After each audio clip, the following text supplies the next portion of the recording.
Спасибо всем за ваши просмотры, лайки и комментарии. Также благодарю за подписки в Дзен, Рутуб, Ярус и ВКонтакте. Ну и, конечно же, огромнейшее спасибо всем, кто поддерживает канал донатом. Хочешь оказаться в этом списке? Все ссылки в описании. И не забудь подписать от кого донат. I don't have NVIDIA a shadow play or anything else. It tells me that I have other recording stuff going on. But I don't have anything.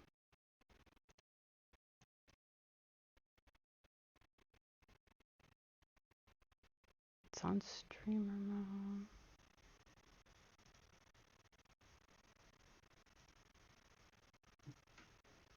Nope. Now we've lost that. Wait, I think we're live. We're live. Are we live? But now they can't see us. No! Uh-oh. Hi, folks. I'm going to try this again. We are having some technical difficulties. There, we're showing up. I don't know what I did. I did nothing. But I'm here. We're here. You're here. All right. I like Sure, it I'm when, looking at the right you know, screen here. I get yeah, distracted. they can see us, I can see us, and they can hear us. Hey, folks. It's been a minute, so of course I have to start with technical difficulties because it wouldn't be one of my streams if it didn't start this way, right? Disco Dragon for the win. Star Trek starts at 4:30, so we are back to back today, giving you all the best. Had to sneak in before Ambassador Kale came on. So hi everybody. Since we are limited on time, is the camera going in and out for folks? Because I feel like I'm losing visuals a lot. Let me know if the camera seems to disappear every now and then, because it's going blank for me sometimes. Yeah, it went away for a second. So not totally out of the thing here. Oh, everything seems to be working for me, but then I'm not the one streaming out to the fans. So. Okay. All right. Oh, and just turned off again. Yep. I think I see what's going on. And we will see if this works. Nope, now it's too small. Oh, we're tiny. We are tiny. All right, people. All right. Ah, this is tiny, bro. All right, I think what's happening now is OBS does not like it when I exit out of the thing, but it should be working now because I am having the Discord window active. So, yes. All right, I see us. I'm going to leave it this way. Brett, you get to monitor chat all by yourself. I'm joking. Great. Well, the beard's natural, so I'll answer that question. Just got to trim it. I recommend there's a beard trimmer I can recommend. I'll plug some products later on if you want to. But it's an adjustable beard trimmer that can go anywhere from like stubble up to like long beard. And it makes it a lot easier to keep your beard trimmed. It's not a sponsored stream though. Come on, to get some money if you're gonna, plug something. Yeah, good point. Anyway, all right, we are here. You can see us, and unfortunately, because of this, I might not be able to show people the new rainbow vanity pets coming out in 25. We'll see. I mean, can they sacrifice looking at our faces for a moment to see the rainbow vanity pet? We'll see. We'll see what people say. All right. If my head is turned to the side, I apologize. It is because I have to look at my other monitor to check questions because technology, yay. But it is wonderful to see everybody. It's been several months. It's been, we've been plugging away at developing things for Neverwinter, and we figured we should touch base with the community and answer all those burning questions you all have. There are some questions that came in a little bit earlier. The shout out to Persimer, European counterpart. He's been also just handling community globally. He's been amazing. So he collected some questions, but we also want to take as many live questions as possible. But first of all, I'm going to let Brett introduce himself in case for those of you who don't know him. Who are you, Brett? Tell the people. All right. Hello, everyone. For those of you who are new, I am Brett Norton. I am the executive producer on Neverwinter for Cryptic Studios.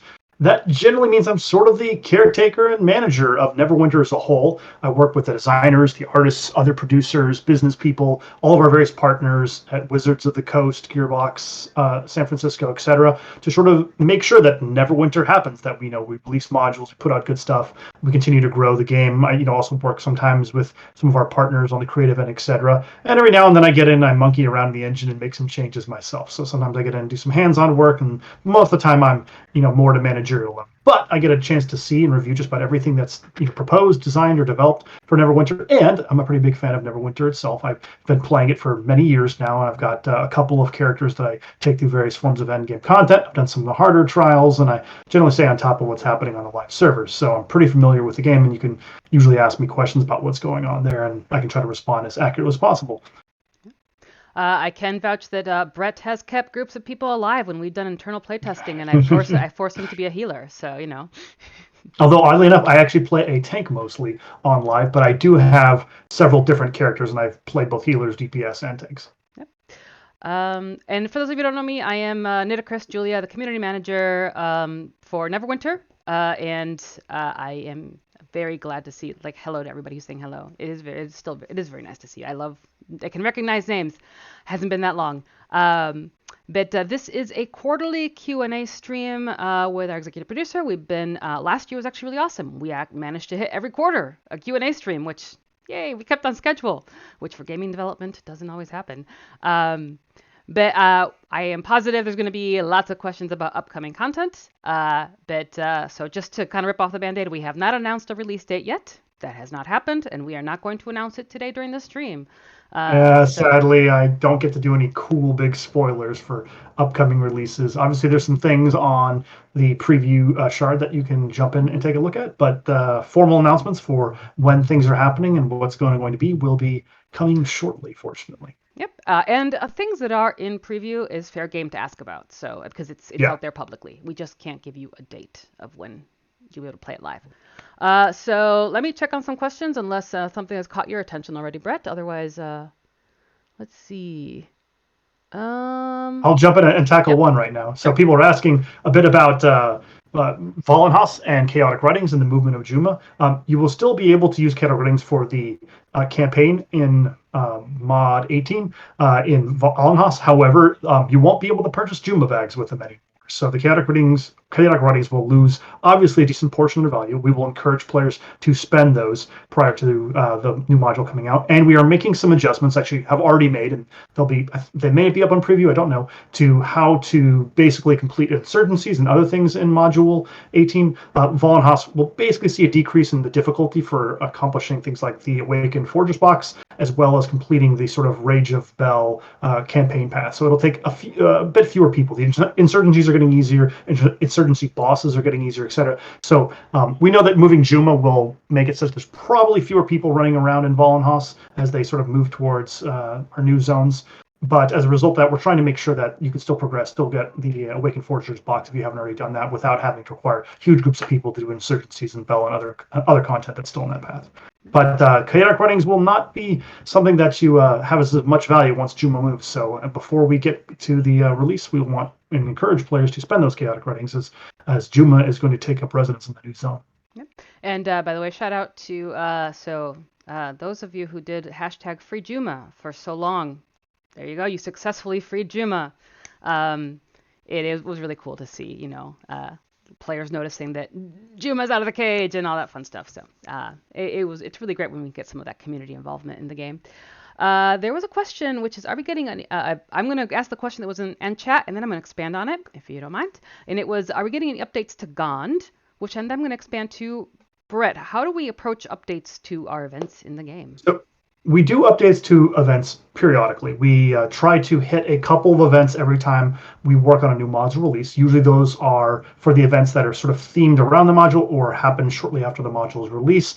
And we hit a different subset of events each year. And this year we will have a number of events that we hit, and some of them are being updated. I don't know if Gond is on the most recent series of events. So if you're wanting an overhaul to Gond, I wouldn't expect it just yet. I don't recall that one being on the upcoming list of events that we're doing, but we are, for example, doing some updates to a number of other events. Our big focus for the near future has been the 10th anniversary. We are doing some unique and cool things for our 10th Jubilee. So expect some more significant changes to that compared to what we've done in previous years. But that's where we're putting a lot of the effort. 10 years for Neverwinter is a big deal, and we didn't want it to be sort of the same anniversary that we've done for the past several years. We wanted to throw in some new original stuff as well as revise a whole bunch of their rewards and change some things around to make it a little bit easier to get those rewards, etc. So expect most of our changes to be leveraged at that event. Gone, unfortunately, it is on the slate to be updated, but we're trying to also update a few other events along the path too, like Coins of Joaquin and some other ones and whatnot. In the future, we're going to be trying to hit a few more of those smaller events that we have around, refreshing the awards, make things a bit better. Time More is in that same category as well. So we know that we have a number of the smaller events that need updates, and we're trying to get through them, but there's just a limit to how fast we can get through them all. Gone had at least a small update a little while back, but we added like the new mount and everything. So we hope to be able to get back to it soon, but it's not currently on the list. Yep. As I've been doing the production work for events, so yes, Gone is not on the list. But as Brett mentioned, we do have the 10th anniversary, and there was actually a question if we can get more details on what's happening for the 10th anniversary. I don't want to spoil it because there's been a lot of work going into it. No, I don't want to spoil anything for that. There's a lot of super secret work going into it. We want it to be a big surprise, but we're planning some great giveaways. Again, we're planning some original new content for the 10th anniversary. We're revising some of the existing rewards and doing a bunch of other stuff. So again, it's not going to be quite the same event as last year. I'll give a slight hint. For example, we've taken a look at the Jubilee hospitalities, the sort of like the beer mugs that you can share with people and whatnot, and revise some of the rewards related to that. So there'll be some nice updates to that to make it a bit more of a viable thing. We know that most people focus on the bounties instead, but this year the Protector's Hospitality will be a bit juicier and have some nicer things associated with it. Yep, just stay tuned. It's only a few months away, but it is going to be awesome. And then, other events like Masquerade gets an update every year as well because of the teams. And then, the one that's coming, is just around the corner is April Fowls. And, I very much look forward to player reaction to April Fowls this year. So, so thanks for that. Let's see. I'm talking about Wizard. I'll answer a question that came up in chat. People were asking a little bit about campaign grinds, and us looking at potentially shortening some of the campaign grinds once the players have kind of moved past them on. And that's kind of what we do with some of our legacy campaigns. We do things like the Genie's Gifts, which we have added functionality to for some of our more recent modules, and we've expanded the number of campaign buyouts. And those are some of the methods by which we have to update some of the older campaigns. We are looking in the future, as we move past Sharandar and move past some of those other modules that have been out for a while now, about expanding and doing some more functionality and adding methods to sort of expedite how fast players move through that. In particular, we know that Dragon Slayer is more of a unique campaign, and it requires a bit more grinding than some of our other campaigns have in the past. And we're looking at potential solutions for Dragon Slayer that are unique to Dragon Slayer. But for things like, say, Sharandar, for example, the likely path that we would go with that is in the future to expand it with things like Genie's Gifts and the campaign buyouts, which is what we've done in the past. We wouldn't likely just go back and change around the Sharandar progression path, etc. Like, no, we have tools that we already do to allow players to speed up progressing through old campaigns, and we would likely to continue to use those since we want those things to be valuable for the foreseeable future. So a couple other questions that have been asked. One is an update on the Xbox beta shard, which is when we're going to add more people to it. Yeah. And just kind of like what any news on the Xbox beta shard in general, like when it's going to get M25. I don't have any big updates for it. We wanted to get the Xbox beta shard out and get a chance to sort of prove that it could work. We have never done anything like that, and it's been a new sort of technical endeavor for us. I know that we haven't been able to keep it as up to date as, say, preview. It's easier for us to push build on a pretty frequent and informal basis to something like preview because it's owned within our system. So we have a lot of easy leeway for updating that, whereas the preview shards for Xbox and whatnot and consoles as a whole are trickier to deal with. We are working on things like a PlayStation preview shard as well too. We're not trying to leave the PlayStation people out, but we are working on ways to expand that, to make it testing bit easier, and to try to get more frequent updates in so that we can better use it similar to how we use the preview shard on PC. I apologize, I know it's not perfect yet, but we're trying to make some significant strides into giving console players better access to some of that early stuff. Certain components may not survive, however, like we can't necessarily do the character copies that we've had on the PC shard. There's limitations, unfortunately, beyond our control sometimes with Xbox Live and PlayStation Network that say like, hey, look, we can't do these sorts of things. Easy for us to do in our self-contained PC servers, harder to do when you have to go through someone else's platform. Yes, this is my cat who apparently wants to put his tail in front of the camera. So in terms of the answer, Annie, you asked about when we're adding more people. I have a list. There have been people emailing to add to the Xbox beta shard, but since we didn't have M25 on there yet because we had to do some other updates first, I have not added more. I am waiting to hear of when we can get M25 on the Xbox beta, and as soon as I hear more info of that, I will do a new wave of adding people. It has to be done manually. It really is just me entering lists in different areas. So it's not an easy process it's just kind of tedious and manual. And then for PlayStation test shard, we are hopefully getting close to having that one. But this is this is our first time that we've tried to have test content on all platforms, or at least on two for now, on Mimic and on Xbox beta. So it's just, a lot of growing pains, learning how much time can there be in between. But it's a process, and I am very thankful that people are patient. But I am glad that we're at least moving in the right direction in terms of getting the community something they've been asking for, I think ever since I've been on the team. The other question that I saw that was coming up a lot was there are still questions about legacy tunes, some floating around. Do you have any update on that, Brett? We've tried a number of technical fixes on our end. There's been some flaws with what we've done. We've addressed, and it's been a couple of different cases that have caused the problem. But we are looking at that issue. We hope to have a fix for that deployed that will sort of forcibly reset those characters. I can't promise that it will fall on day one of the next module launch because we're making sure that we don't break any existing live characters in the process of doing that. It's a tricky situation to be in, but we are working on a technical software solution that basically reset those characters and force them to purge sort of the broken feats and boon states that they've managed to get themselves into. So people who might be using or abusing those things don't expect that situation to last. We're working on it a lot. We're trying to get a fix in as quickly as possible. We hope to have it relatively soon. So anyone that's putting a lot of hope or expectations into that sticking around for a while, you will be very disappointed. A question that let's see if I can catch the name. They're asking about, so Sucker Prize. Rumor has it that a new class comes out at the same time as the movie D&D Honor Among Thieves. Is that false?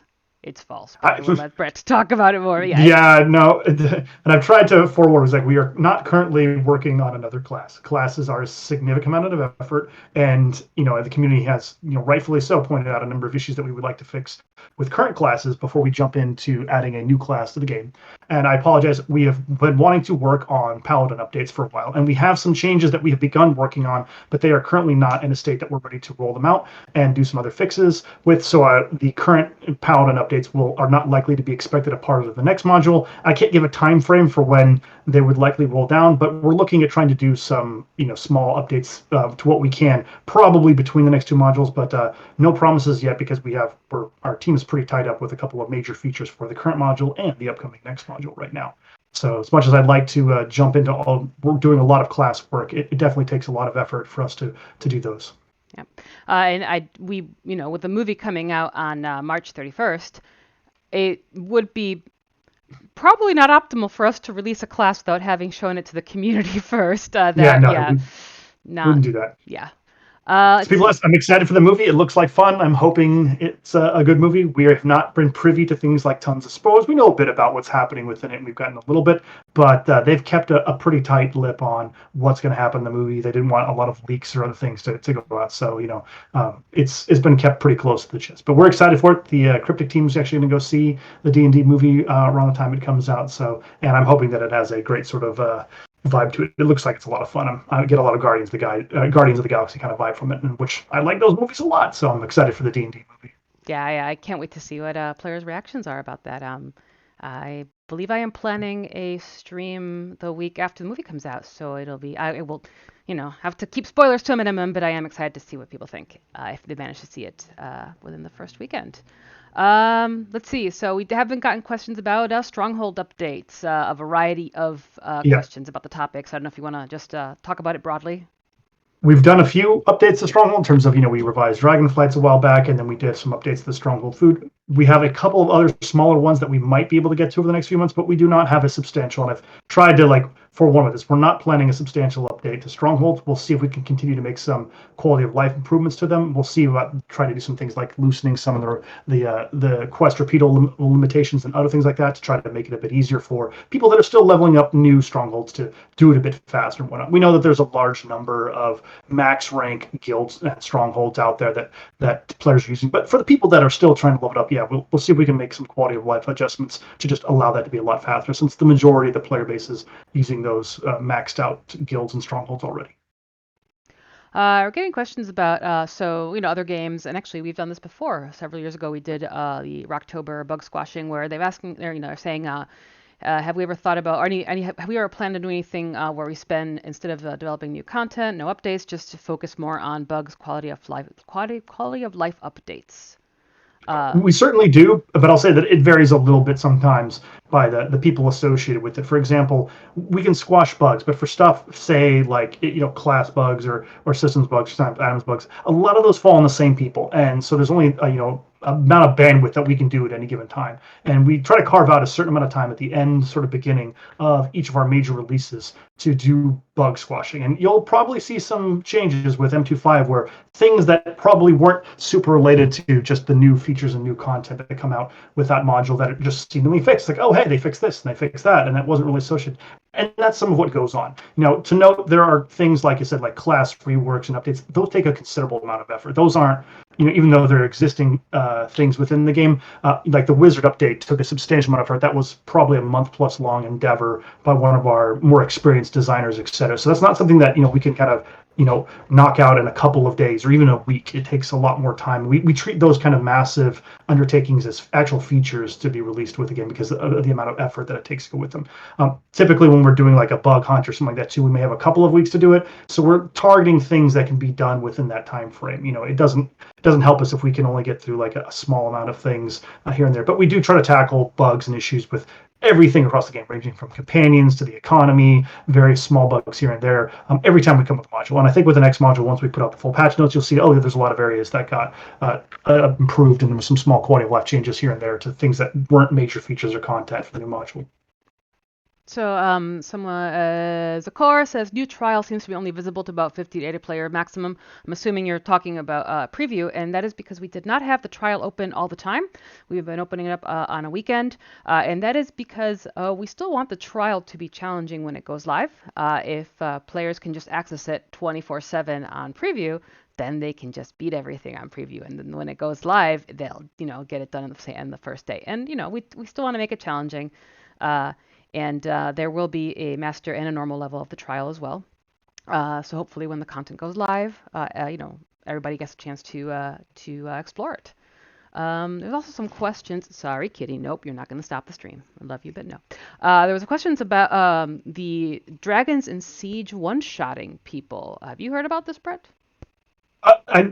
I've seen some issues where specific dragons, the Dragons in Siege are actually not the ones from our updated Dragon Slayer, and our goal is to try to update them for the Dragon Slayer models. There's a couple of powers on the dragon, specifically the blue dragon. He has this like lightning storm power that does a massive amount of damage and oftentimes wipes out DPS players in melee range. You can dodge it if you watch for the animation tell, but it's a tricky thing, and that was always one of the more problematic abilities in the old dragons. The blue dragon in particular is pretty nasty. The green dragon also has sort of like a poison cloud that's pretty damaging to players. So our hope is that we'll be able to, for the next running of Siege of Neverwinter, actually get in and revise the dragons to use our newer dragon ones. So some of those older powers you'll see will be replaced with our newer, more better ones from Dragon Slayer. Katoth, Tabaxi Race, why you gotta break my heart? I think I've mentioned this before, that it just, we tried, it's just the way our models in-game are set up. It doesn't work well with WotC's Wizards of the Coast vision of the Tabaxi Race, so... Yeah, we tried. That was before I was on the project. I heard about the trials and tribulations with Tabaxi. Yeah, it was kind of heartbreaking. Let's see. So yeah, they fired on release. Yep. We did try to make things challenging, try to keep players entertained via challenge, because not everybody loves a lot to challenge, but some people do. So that's why hopefully having a master and normal version offers a little bit for everybody. I'll mention, because a couple of people mentioned this. I know that there's definitely still some PvP fans out there, but PvP is sort of mostly on the back burner for things that we're looking at updating. It has a much lower engagement. It would take a lot of effort for us to sort of make it more accessible to a large amount of players with a Neverwinter, and for us to tackle it would have to be a fairly major feature update. It's not currently on our radar for the current module, the next one, so if you're holding your breath for a lot of PvP updates, it's going to be a while if we get around to it. We are looking at some quality of life changes to improve access to some of the legacy PvP items that players can't really get because they're locked behind various walls of campaign progression. It's very difficult to get those PvP matches going. So we're looking at reducing some of the restrictions on some of the older PvP items just to make it a bit easier to acquire those. But we're not going to be able to go back and sort of like reinvent Neverwinter PvP and get tons of people playing it and make queue times really short without a substantial feature behind it. And that's not happening in the near future. So I apologize for those people that really wish that it was, but it's not something that's on our radar right now. So someone's asking about the Master Temple of Spider key fix when. I believe we were just talking about that internally, weren't we? I believe that the key issue should be fixed shortly. If it's not already deployed live, I'd have to go back. Sorry, I apologize, and check my builds because we've been working on a series of builds that have been trying to get certed and released here recently. But we have the fix internally to the key issue. There's another issue associated that we've detected with some of the Dark Maidens gear that is also fixed internally. And if those aren't deployed live, we hope to have them deployed live. I want to say immediately, but it takes a little bit because we're in the midst of trying to get some new builds certified before we start doing our next module. I hope that it'll be included in those fixes. I can't promise it, but I apologize for people experiencing those issues. Again, it's frustrating when we have these issues fixed internally, but we're working through trying to get a build approved so that we can get it out for all platforms. Folks, I know you all have very strong opinions about things, but when you just make a statement without actually giving context to the question and it's just, spamming the same line over and over again, that's not. I'll answer this one's come up. We've talking about animation canceling. Animation canceling as a broad concept is fine. We actually have several of the powers and classes were built expecting people to be able to do forms of animation canceling. However, certain powers and certain exploits allow you to cancel animations in ways that were not intended. Certain powers, like if you use a sprint or a dash or something to cancel out the animation and you get a small boost in DPS, cool. Usually that's limited by your class's stamina meter and whatnot, so you can't do it all the time. But we have seen players use things like macros and other exploit tools to do things like animation canceling at extremely small and fast intervals to either use at-wills or other powers far more frequently than the game should allow. Don't expect those situations to last forever. Those types of exploits will eventually be patched out either on the technical end or on the balance end. And if there are specific powers, like, okay, there's this one power that's really awful, but for some reason there's this weird way we can animation cancel, we try to fix those when we can. We fixed a couple of those loopholes in the past. There was some bard powers that shall go unnamed that had that problem that we had to address. But if anyone knows other ones that are causing massive imbalance problems, or let us know and we'll take a look at addressing those on an individual basis. But as a broader concept, no, animation canceling is fine. Like I said, usually has limits around it that are placed into it. It's just in unfortunately rare exceptions where we find a power that was set up awkwardly that you can cancel like super early that you shouldn't be able to, or like we said, we've seen people using certain types of macros to create absolutely banana level usage of things like at-wills in a couple other cases, and that is certainly not intended. Something that we would like to fix and patch out exploits like that. Yep. I was getting a question from Ambassador Kale. For those of you Stowe fans, he was wondering at what time we were going to be done. So just if he's listening, Rainier Kale, we'll be done by your 4:30 start. So don't worry. Yep. Still give us half an hour. I'll answer the insignia one. We currently don't have a system plan to exchange mythic insignias for an account one. It's a good suggestion though, and we'll look at the viability for it. That being said, it takes a good bit of time to set up those types of exchanges and account-wide things. So we'll look at it. The enchantment one was a particularly important one because we know that at the time that when we put out these new enchantments, we had to exchange all these old ones, and we wanted to give a bit of mitigation on the pain of switching over to the new system. We haven't really updated the insignia system in a while, but we'll look at trying to make it, because we know that for people like alts, especially as they start wanting to bring alts into things like end-game content and whatnot, having to re-gear up a full page of insignias is a lot of time and effort, and it's annoying if you have ones that are like bound to your account, you have to put them in the bank and transfer them over, and all those same things apply as to why we like the quality of life updates for enchantments. Having to do those same things with your insignias is also not great fun. So we'll see what it is. It's not currently something that'll be coming out in the near future, but we'll see if we can do something about it down the road. I'm going to go to one of the questions we got ahead of time, which is any plans to refresh or rework the VIP system? We've taken a look at that. We've moved a few things around within it. We've talked about like eliminating all the ranks and just collapsing it down to a single rank and giving some benefits to it. Overall, we've bounced around a lot, but the reality is we actually have about 50% or so of Neverwinter's players actually use the VIP system. So we've got pretty good participation rate if you think of it kind of like a subscription. And we don't want to monkey with it too much because players seem to like the basics of some of the stuff that they get from access to the travel signpost and some of the vendors that you get, as well as the daily key benefits and whatnot. We want to make that more accessible to players so they can get more of the benefits at lower ranks. But at the same time, every time we've talked about it a lot, there's been people that that have talked about all kinds of crazy changes to the VIP, and we're like, people have been using it for a while. Unless we are pretty solid that this would increase how much players use it, we don't want to do it. Like I said, that's why we've moved a few things, like moving a travel signpost to rank 1 and whatnot, and a few other ones, just because we knew that those were awesome aspects. And we've been toying around with giving out more free VIP. Like we've been giving out week-long or day-long VIPs. We do a lot of promotions now where we try to give out a week of VIP, because for the people that don't have it, like we think it's really enticing, and we'd love it for more people to be subscribed to VIP. Like we'd love to get that number up to like 60 or 70% of the Neverwinter's players.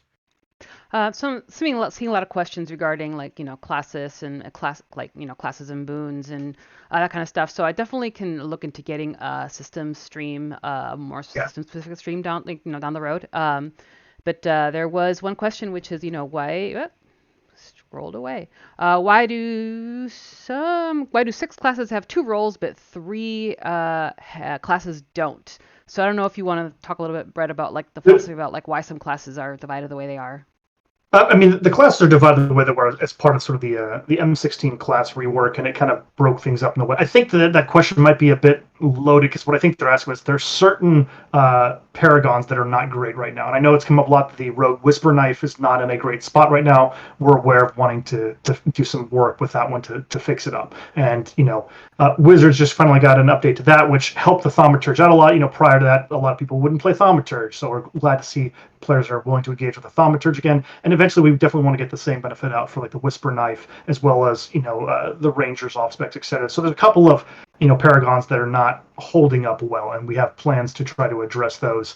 But the whole why do some classes have 2 DPS, why do some classes have healing take, that was just how the split came down when they decided that they wanted to do 2 paragons per class back in M16. That was prior to my era working on Neverwinter, so I didn't have a lot of impact within that one. But the reality is that changing, adding, or expanding that is pretty substantial. Adding a new paragon isn't as much work as adding a new class to Neverwinter, but it's close. It's a lot of work. So we always have to pick, where do we spend time? Should we focus on adding a new class? Should we focus on improving existing paragons? Should we try to add a paragon?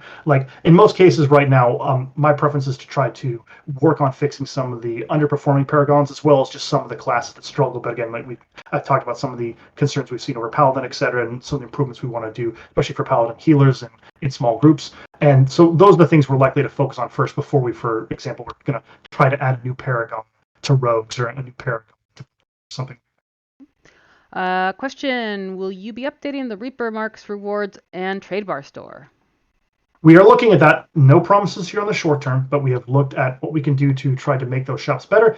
As some of you may have noticed, because we hinted and talked about this, the appointment store will be undergoing some updates. We changed the prices on a number of the items that were sort of a bit overpriced relative to their value, and you saw that with the Siege of Neverwinter event, which is still ongoing. And in the future, we expect some new additions to that, and we're going to try to keep those stores, such as the appointment store, the Wondrous Bazaar, and the Trade Bar store a little more fresh. We do recognize that some of those have gotten a little out of date. There's still some usable things in there. There's always companion upgrade tokens and mount upgrade tokens, and you can basically get insignia powder for trade bars. But we want to try to add some more useful things to those shops in the upcoming year. Another question about adding more stuff, which is how about adding more appearance items, either in game or in the Zen store? We try to add new appearance items. We get new items with new visuals in with each of our modules, but adding exclusively appearance items that we just add for the sake of new appearances, we haven't gotten great returns on them in the past, and that's kind of the reality of it. Most of the time, if we add a entirely new model of, say, like a weapon or various things like new armor pieces, etc., we almost always get more value out of building that into exactly like new armor pieces or new weapons or new rewards for events, for our campaigns, for our dungeons, for our trials, whatever the case may be. Whenever we just like make a purely cosmetic item and put it in any of the stores, it gets very little traction. There's a lot of power gamers in Neverwinter that really focus more on stats, and they're happy to, like, if they get dupes of an item, convert it to an appearance item, and then use it like that. But they're not likely to spend a lot of time, money, or effort to get purely cosmetic items. There's a few exceptions, like when we do them for giveaways and promos. People love them, especially when they look cool. But not a lot of people are willing to go to the Zen store, for example, and just buy them, or even sometimes the Wondrous Bazaar. They'd rather spend their AD and or Zen on like mounts and companions and things. Yep. Though just a funny thing that just happened this afternoon. We had one of our team meetings, and our art director showed some cool new, like, fashion stuff and other things that, for the team. And it's awesome to see all, like, the rest of the team. I'm like, I want to claim that one for my, my feature. I want to claim that one. So we do have a few new cosmetic items coming in for the aforementioned promos and things like that too. Yep. And that's oftentimes where we leverage those. We use them as part of promo packages. Let's see. There was a question. So are we looking at any more options for unbind tokens? Like any more items where, any news on more items where we can use unbind tokens? Asks Aster. Hi, Aster. We've been asking that question ourselves a lot in terms of like how we should leverage unbind tokens going forward. We were going to be selective and careful about doing it because the unbind system is kind of right now more of a jailbreak system, and allows those items to be forever unbound and allows them to sort of filter through the economy in a huge number of ways. So we need to be a bit picky about that. If there are certain things that the player community would like to see unbound, we can propose that to the internal team. But in general, we've been low with it because we want rewards to be sort of earned in particular, and we don't want to create a plethora of some of our more recent items being unbound and sort of being jailbroken forever. But we do want to slowly over time expand sort of the historic items that players have used for a bit. Maybe they want to people want to get access to either for appearance items or because they're still useful in some older builds to increase the use of that. But it is a careful process we have to manage because of how unbind tokens really jailbreak items like that. Urkelin22, bring back Feral Raptor when? Another thing we were just talking about recently. For those wondering, the Feral Raptor was part of the 2019 Summer Charge promo. So it's been a while. We've talked about the Feral Raptor. I know there's a few companions and mounts and a few other things that have not been released in a while. They're not able to be obtained. A few people know about them. We added them to the collection just so we were kind of aware, like, hey, these things existed, and some people had managed to get them. And we're looking at ways to bring back some of those, companions that you've roasted. We've done a few things like that, like with the tutor and a couple other companions that were extremely rare or difficult to obtain and whatnot. And we'll typically bring some of those back here in the future. But we've looked at what we could do and how we can get some of those very rare and one-off companions and things we've done in the past back in the game. So nothing's exclusively gone forever, and we always try to like come back and after a couple of years and pick up some ones that players want but weren't able to get when they were released in that small window. That reminds me, I should make a thread on the forums asking people for those rare companions and mounts that that haven't been seen in a while. Someone was asking about the teal axe beak. I don't know if that was a console specific one. I know that for a while we were doing mounts that were they're either of a blue tint or a green tint, depending on if you're an Xbox or a PS player. So there are several of those kind of unique, that are only for those consoles floating around. So it's always good to revisit some and know what kind of the community is thinking. Let's see. Any updates to drop rates for master crafting and success rates? Nothing in the short term. We have looked at Mastercraft. We made some initial adjustments. It was obviously a little bit too hard for some of the things we had to craft, and we've discussed some of the imbalances. Some of the items are extremely challenging still to craft. They either require a lot of whiskers, they require a lot of other rare resources that you can sometimes only get from the Vault of Stars dungeon. And in some cases, we like the fact that there's demand for them, and we like the fact that players are actually spending time to go out and acquire Mastercraft items. But at the same time, we recognize that there's a bit of an imbalance in sort of the cost, and certain classes have to pay many millions of astral diamonds to get their sort of Mastercraft weapons or other goods, while others get away a lot cheaper, and that imbalance isn't great. But we've looked at a couple of different avenues for adding more ways to get some of the Mastercraft items so that it's just a bit more accessible. But we know that like there's still a few recipes, but hopefully it's not crazy awful. I managed to get my Mastercraft weapons on my Barbarian, and certainly the offhand for that was incredibly expensive. So it was many millions of astral diamonds to pick that up, and some classes get away with things a little bit easier since they don't have to use some of the rare components. Someone was asking, why do Mastercraft items don't drop double on Double for Professions weeks when we have the Double Professions events? I know why. It's not an interesting answer. It's a technical one because they weren't set up in the same way as other profession things to double drop, which sucks, but that's unfortunately the reality of the situation. It's something we'd like to do, but because of the nature of how Mastercraft items are generated through various other loot tables and things, it's not like an easy fix that we could do at a technical level. It would require a lot of checks and balances to ensure that it does what we want.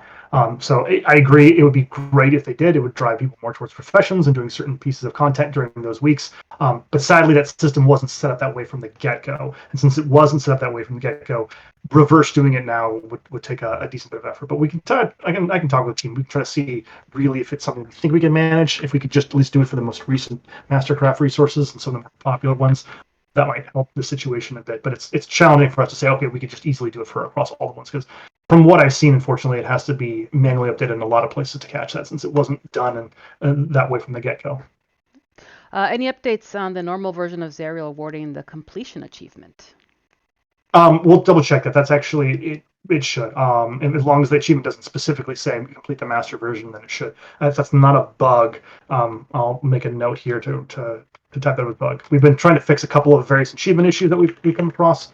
And if something doesn't specifically say like it should only be done in the master version, then we definitely should allow it. So quality of life improvement suggestion. Let us sort 10-man queues or 10-person queues without having to kick players.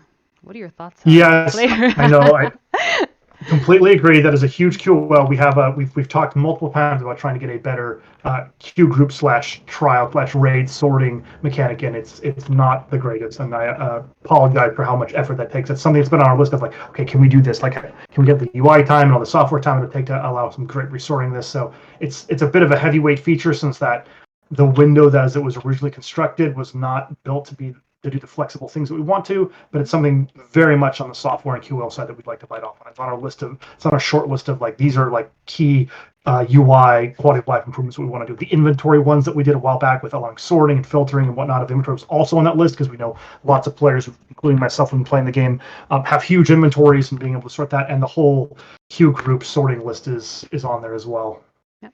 A couple things. One, for those of you who see me laugh when I ask Brett a question, it's usually because Brett is extremely passionate about the game and brings some great insight, and I know he often shares the frustration the community shares, so when community brings it up, I know that it's going to, poke at Brett's frustration. And anytime I can frustrate my boss is always fun. And the other thing is, actually, thank you for the reminder. Someone asked, Mac and Ketchup, can we get a fix on the Garistro in demo? He gets stuck in the wall. Yes, actually, I've been talking to Lasser about this. Lasser has been poking me about it. We just need to follow up on that, unless you have any updates on Garistro getting stuck on the wall, Brett. No, I believe we have that issue documented internally. Mm-hmm. Yeah. Hang on, let's see.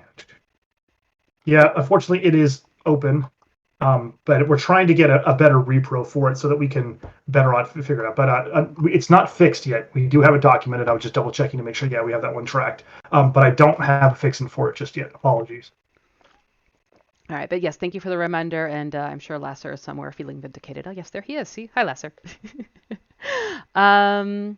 Let's see. Can we get more interesting, harder Xbox achievements than just completing campaigns and dungeon/trials? So I think you're referring to the console-specific achievements, not the in-game achievements.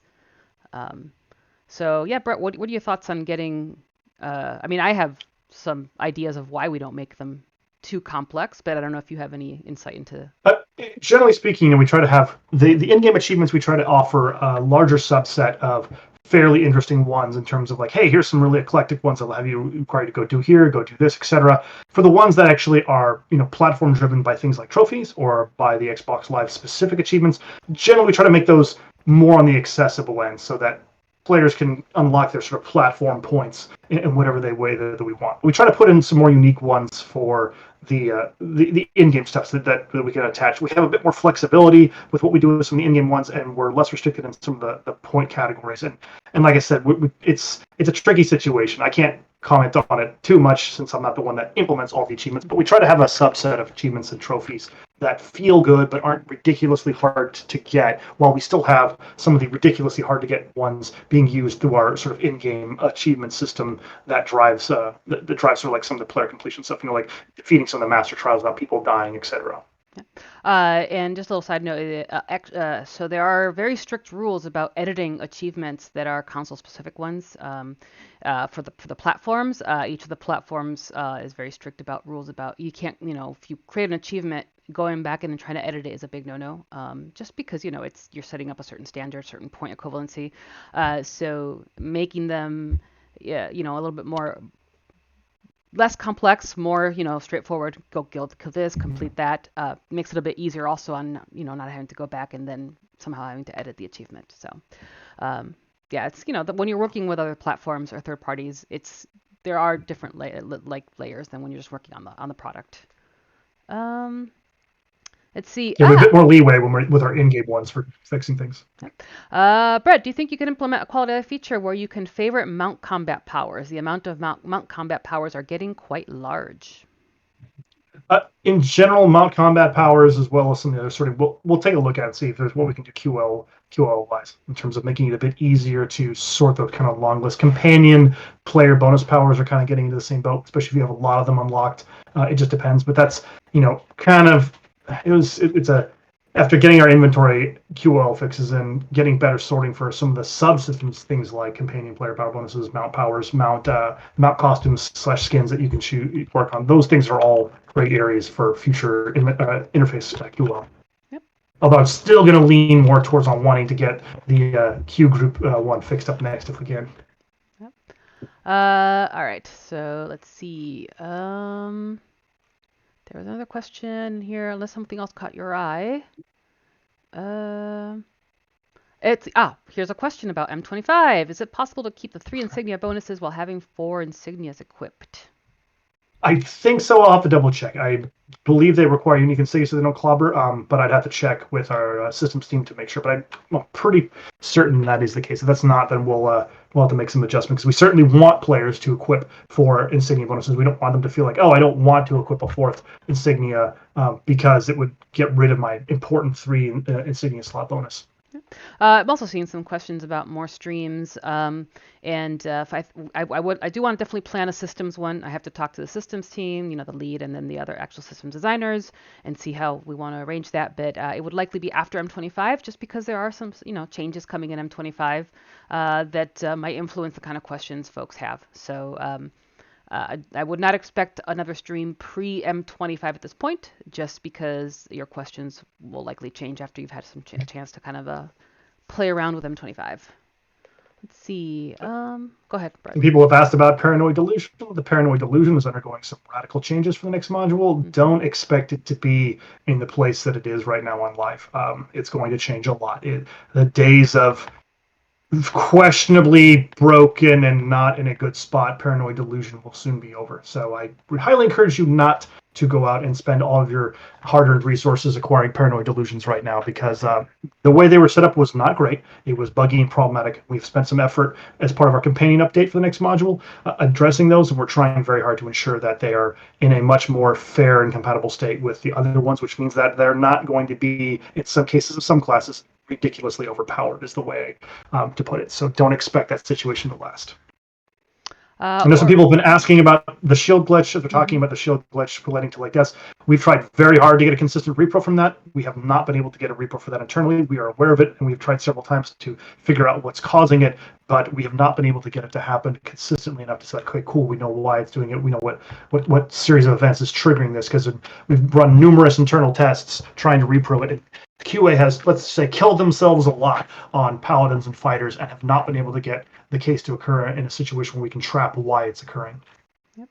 Oracle asks an interesting question, and I am not exactly sure how I could answer that or what information we could even help to provide, which is, do you have any data that could provide some insight on ways the community could do our part to bridge the gap between endgame players and the rest of the player base? It's a very good question. I don't have an answer, and I'm not sure what data or information we could provide, but unless Brett, you have some thoughts?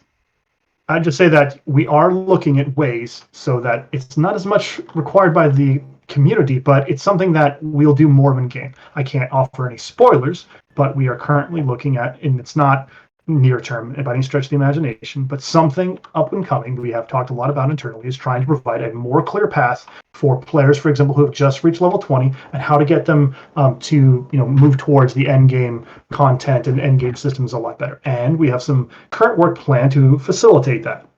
So that's one of our upcoming endeavors. That being said, we hope that some of the systems we have in the game right now, like the Battle Pass and a few other things, are great ways for players to, hey, just go do these things. There's a lot of great rewards. They'll help you catch up.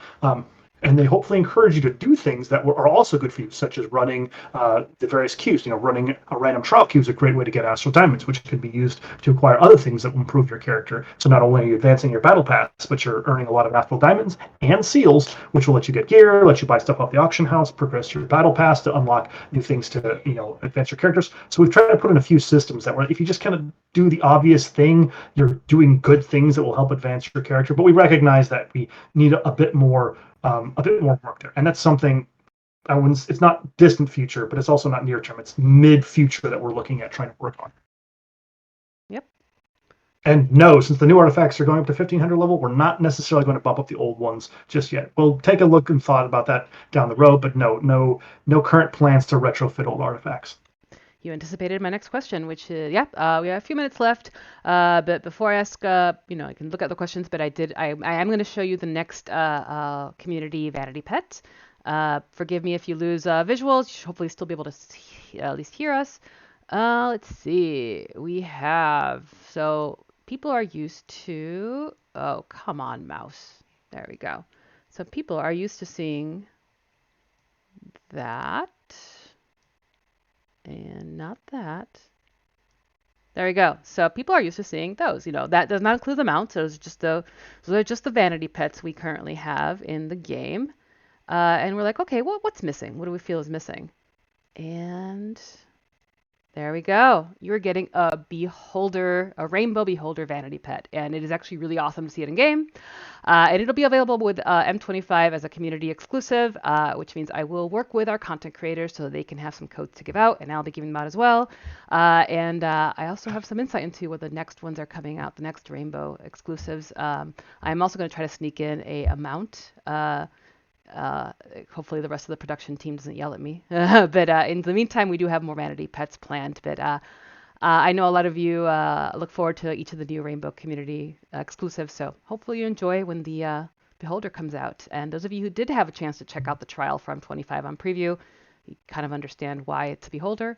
But yes, hopefully you all enjoy that one. All right, I think we have time for me to sneak in one more question before Kale, starts kicking down the door. So what other questions have come up that I missed? Let's see. Let's see. There's been a lot. Some small ones, some big ones. There were, yeah. Let's see. Looking at the questions list that have been asked. Wait, is the Beholder mount only from codes? So you're talking about the personal tank Beholder, though that was actually originally from the they have the Dungeon Master event. It had a pretty low drop rate, and then it was given out via codes a few times and as community giveaways.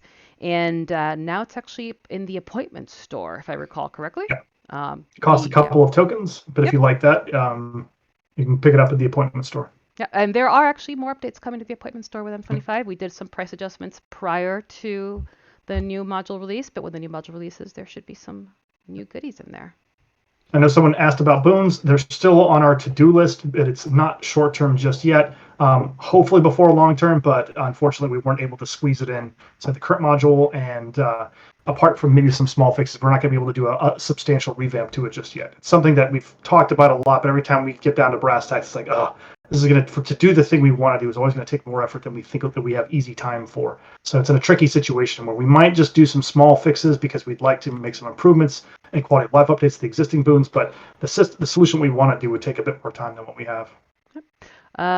Looks like there's repeat questions now, like on Reaper's store. So hopefully folks can go back and watch the stream again. But there's definitely some more lingering questions, though I do again encourage people to ask them in the form of questions and not just statements. It always helps. But I will be planning more streams. It seems like you've missed me, or at least you've missed getting answers for things. But yeah. Go ahead, Brett. Did a few other random things. No, the Knox box is not currently slated to come back. It was not tied to the Paranoid Delusion. It was a bit of a test as we were trying out some new stuff, maybe in the future, but we're not committing to the Knox box coming back. I'm not certain what the Assassin's Choker bug, but if it was the issue relating to the visual appearance, we know there was a couple of items that were blocking visual customization. We have those fixed internally. We'll take a look again at the whole shield death bug and see what we can try to do, and try to, like I said, I'd really like for that to get fixed as well, too. So, and couple of other random ones. Try to see what else that we had. Players had asked a little bit about if we were going to try to update professions and/or workshop to include new items. It's on our list, but again, unfortunately, it's something that winds up taking a lot of effort. Every time we've tried to add either new masterworks or other new crafting things for it, it can be a lot. The recipes and the whole system is a lot of work to get all the various things updated for it. So we would like to, but once again, due to work constraints, maybe not in the near future. It may have to be something that's long-term to middle-term, unfortunately. But we'll see. It's just about maybe just adding a few items. One of the things that we've focused on mostly is actually kits and tools, and some of the other consumable ones is perhaps something we would tackle sooner rather than later because those are valuable, they're reusable, and it's something that if we just updated those, it would be a more contained amount of work than trying to say like add a whole new tier of craftable gear across all of the classes and all of the professions at the same time. All right, we are officially out of time because Stowe also wants a chance. But just stay tuned for more news. M25 release date announcement coming soon, and more stream scheduled. I'm going to try to at least get some more scheduled for the next few months. Yes, thank you, everybody. A lot of questions. I know we didn't get to them all as usual, but really appreciate everybody tuning in. And hopefully we'll try the next one will be earlier in the day so our European counterparts, more of them can join. They don't have to be here so late. So thanks, everybody. Have a great evening. And as always, or whatever time of day it is, as always, stay safe and take care of each other. Bye-bye. Thank you, everyone. Хотите поддержать канал, но не имеете возможности? Не вопрос. Это можно сделать абсолютно бесплатно в мобильном приложении Ярус. Суть в том, что потратив пару минут на регистрацию, вы можете каждый день получать по 5 монет. И как раз таки этими монетами поддерживать того или иного блогера. Нажав кнопку «Поддержать автора» внизу любой статьи. У вас это займет максимум пару минут в день, а для меня дополнительная мотивация. Найти меня в мобильном приложении очень просто. На главной странице в правом верхнем углу экрана нажимаем «Поиск». Поиск можно провести по разным категориям. Первая категория – пользователи. Вводим в поиске Вася по-английски. Как видите, второй в списке Вася Чапай. Второй из удобных вариантов поиска – это ленты. Переходим в эту категорию, также пишем в поиске Вася и видим лента Васи Чапая. Третий из удобных вариантов поиска – это посты. Пишем в строке поиска по-английски Neverwinter, и программа выдает вам мои статьи. Также ссылка на мой Ярус в описании. Напоминаю вам, что информация выкладывается на YouTube, Рутуб, ВКонтакте и Яндекс.Дзен. На Яндекс.Дзен также выкладываются текстовые статьи. Ссылки на каналы будут в описании. Заходите, подписывайтесь. Заранее вам за это благодарен. На этом у меня все. Берегите себя. Приятной игры. Удачного дропа. Пока.